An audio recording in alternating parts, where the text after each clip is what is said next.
Students, आज हम आपको बीएससी फर्स्ट ईयर में हमारा जो मेंडलिज्म चल रहा था, जिसमें हम मेंडल के लॉ आपको बता रहे थे।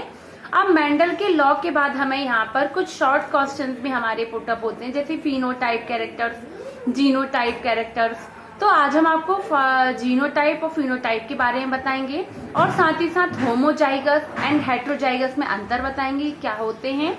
तो सबसे पहले यहाँ पर फिनोटाइप क्या है, मतलब ऐसे लक्षण जो एक one generation to next generation में जाते हैं, उनके जो लक्षण प्रभावी रूप से हमें दिखाई देते हैं वो क्या कहलाते हैं, फिनोटाइप। और जो आंतरिक रूप से लक्षण परिवर्तित होते हैं वह जीन्स रूप में परिवर्तित होना ही जीनोटाइप कहलाता है।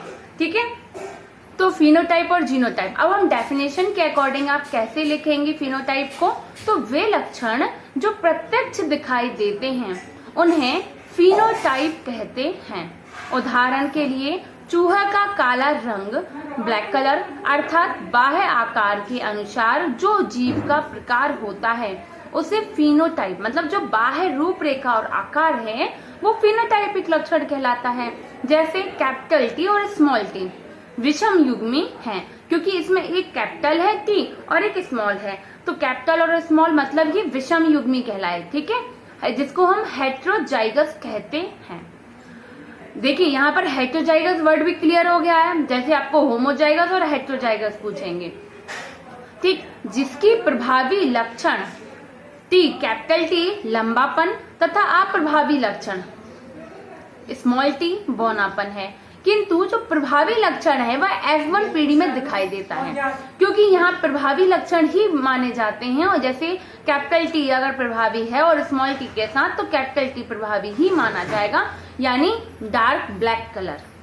ठीक है, तो अतः इस प्रकार के फिनोटाइप लंबे होंगे, मतलब सारे वो प्लांट्स या फिर चूहे या प्रजातियां कैसी होंगी, सारी किसी चीज पर भी आप एग्जाम्पल करेंगे तो चाहे प्लांट्स में चाहे एनिमल्स में, तो प्रजातियां कैसी होंगी, F1 पीढ़ी में टॉल होंगी, लंबी होंगी। इसी प्रकार कैपिटल टी गुण वाले पौधे लंबे तथा स्मॉल टी गुण वाले पौधे बौने होंगे। अगर बौने पौधे से क्रॉस कराते हैं तो उसमें बौने पौधे प्राप्त होंगे। अर्थात एक ही फिनोटाइप के विभिन्न जीनोटाइप हो सकते हैं, एक ही जो फिनोटाइप है उसके अलग अलग जीनोटाइप्स हो सकते हैं, किंतु एक ही जीनोटाइप के अलग अलग प्रकार के फिनोटाइप नहीं हो सकते हैं। ठीक है, तो समझ में आ रहा है आप लोगों को। इसी प्रकार से जीनोटाइप क्या कहलाता है, तो जीव का आनुवांशिक संगठन जीनोटाइप कहलाता है। जीव का आनुवांशिक रूप से, जेनेटिक रूप से संगठन जीनोटाइप कहलाता है। उदाहरण के लिए काले चूहे में संगठन कैपिटल BB, कोशिकाओं में दो कारक दोनों काले रंग वाले जीनोटाइप कहलाते हैं। ब्लैक कलर के आपने ले लिए दोनों ब्लैक में, ठीक है, और दोनों काले रंग के जीनोटाइप, क्योंकि वो एक दूसरे के क्या हैं, जीनोटाइप्स हैं। जीन रूप से वो एक दूसरे के, ब्लैक जातियां क्या हैं, एक दूसरे की समान हैं। इस शब्द का प्रयोग सर्वप्रथम जॉनसन ने 1911 में किया था। अर्थात जीव की आनुवांशिक बनावट के अनुसार बने प्रकार को जीनोटाइप कहते हैं।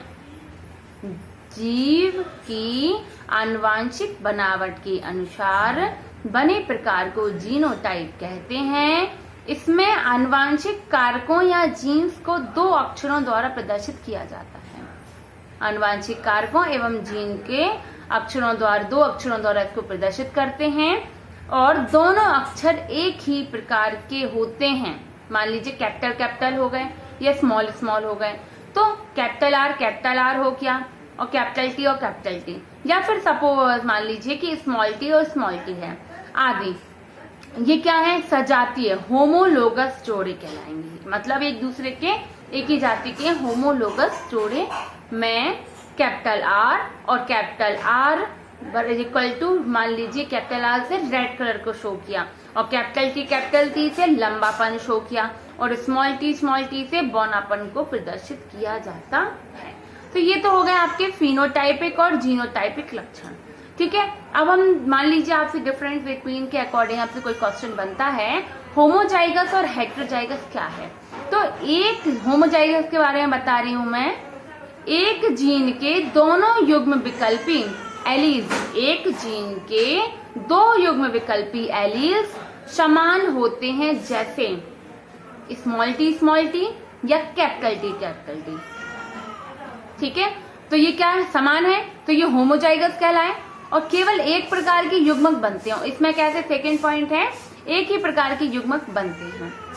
थर्ड है, स्वपरागण या अंतः जनन होने पर संतति माता पिता के समलक्षणी व समजीनी होती है। मतलब सारे कैरेक्टर माता पिता के समलक्षणी होंगे और समजीनी होंगे इनमें। ठीक है, क्लियर है, समझ में आ रहा है ना आप लोगों को।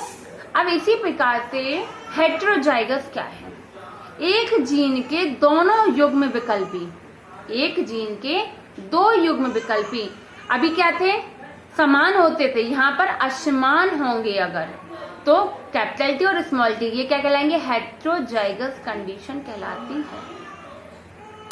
नेक्स्ट पॉइंट, दो अलग अलग प्रकार के युग्मक बनते हैं और इसमें सेम प्रकार के युग्मक नहीं बनेंगे, दो भिन्न अलग अलग प्रकार के युग्मक बनते हैं। नेक्स्ट है, इसमें स्वपरागण के बाद या अंतःपरागण होने पर संतति में प्रभावी व अप्रभावी दोनों प्रकार में, दोनों में प्रभावी व अप्रभावी तथा विपरीत लक्षण प्राप्त होते हैं। प्रभावी या अप्रभावी भी और विपरीत लक्षण इसमें प्राप्त होते हैं। तो ये तो हो गया हेटेरोजाइगस और होमोजाइगस के बारे में, मैंने आपको यहाँ शॉर्ट डेफिनेशन क्लियर कर दी है। इसी प्रकार से एक टेस्ट क्रॉस और आपसे वो पूछा जाता है, संकेत शब्दावली में छद्म युगल विषम युग्मक जनी, डोमिनेंस एंड रिसीव, मतलब डोमिनेंट क्या है, प्रभावी, और अप्रभावी क्या, ये शॉर्ट डेफिनेशंस बता रही हूँ आज मैं।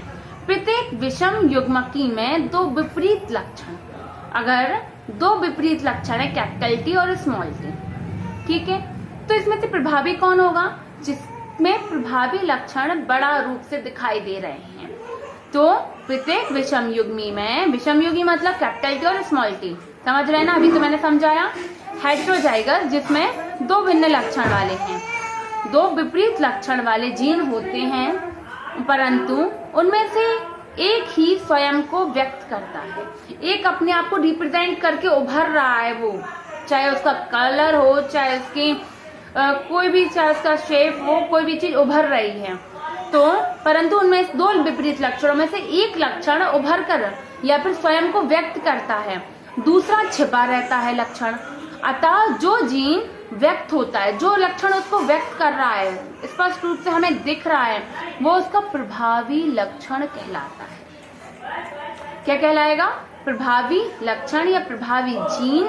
तथा दूसरा जो अप्रभावी है, जो अपने आप को व्यक्त नहीं कर पा रहा है, रिप्रेजेंट नहीं कर पा रहा है, उदाहरण के लिए वह विषम युग्म जीन, वो क्या कहलाएगा, अप्रभावी कहलाता है। लंबे पौधे में, एग्जाम्पल, लंबे पौधे में एक जीन लंबे तथा दूसरा जीन बौनेपन टी, स्मॉल टी के लिए होता है, इसमें प्रभावी जीन कैपिटल टी और स्मॉल अप्रभावी स्मॉल टी से प्रदर्शित किया जाता है। ठीक है, तो आई होप आपको क्लियर होगा प्रभाविता, अप्रभावी लक्षण, और यहाँ पर मैंने आपको अभी वो भी बताया हेटेरोजाइगस युग्म विषम युग्मी, ठीक है, और होमोजाइगस, और साथ ही साथ हमने यहाँ पर जो छोटे छोटे अपने टॉपिक्स जो क्लियर कर लिए हैं।